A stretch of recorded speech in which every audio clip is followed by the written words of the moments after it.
89 милиони и 600 илјади денари во подобрување на инфраструктурата во 2013 година. Најмногу на реконструкција на водоводни линии и канализации во Виница 36 милиони и 500 илјади и 22 милиони 600 илјади за населените места. За изградба и реконструкции на улици во градот планирани се околу 6 милиони денари и плюс за селата 3 милиони 800 илјади денари. Од локалните и регионалните патни правци во 2013 приоритет во програмата имаат регионалниот пат Виница Градец и локалниот пат Виница Јакимово со проширување и втор слој. Советниците ја поддржаа програмата за 2013, но извештајот за реализираното најде на дуел помеѓу градоначалникот и опозицијата. Слаба реализација, ветени а нереализирани проекти беа критиките на сметка на градоначалникот, а за него најголем успех е раздолжувањето на општината за околу 500.000 евра и деблокирањето на општинската сметка. Средства со кои може да се направат многу значајни и капитални проекти, истакна Дончев. Благодарение на деблокирањето, сега општината има кредитен рейтинг кај Светска банка, а го започна и проектот Форуми во заедницата.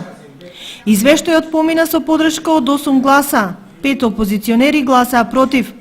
На дневен ред на 48-та седница се најде извештајот на јавното комунално претпријатие Солидарност за реализираното во 2012-та, но помина без дискусија.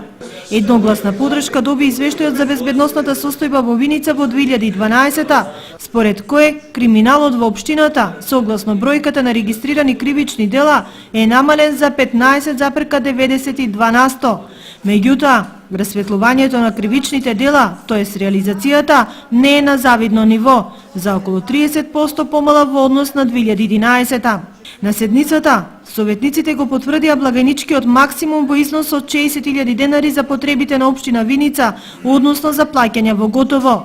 Мнозинска поддршка добија и извештаите за сработеното во претходната година на Домот на културата Тоша Арсов и јавното претпријатие за стопанисување со спортски објекти Винспорт.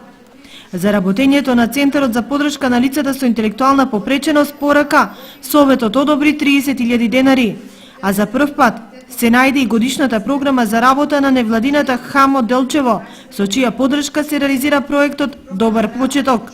Со 10 гласа беа поддржани измените во нацрт урбанистичкиот план за новата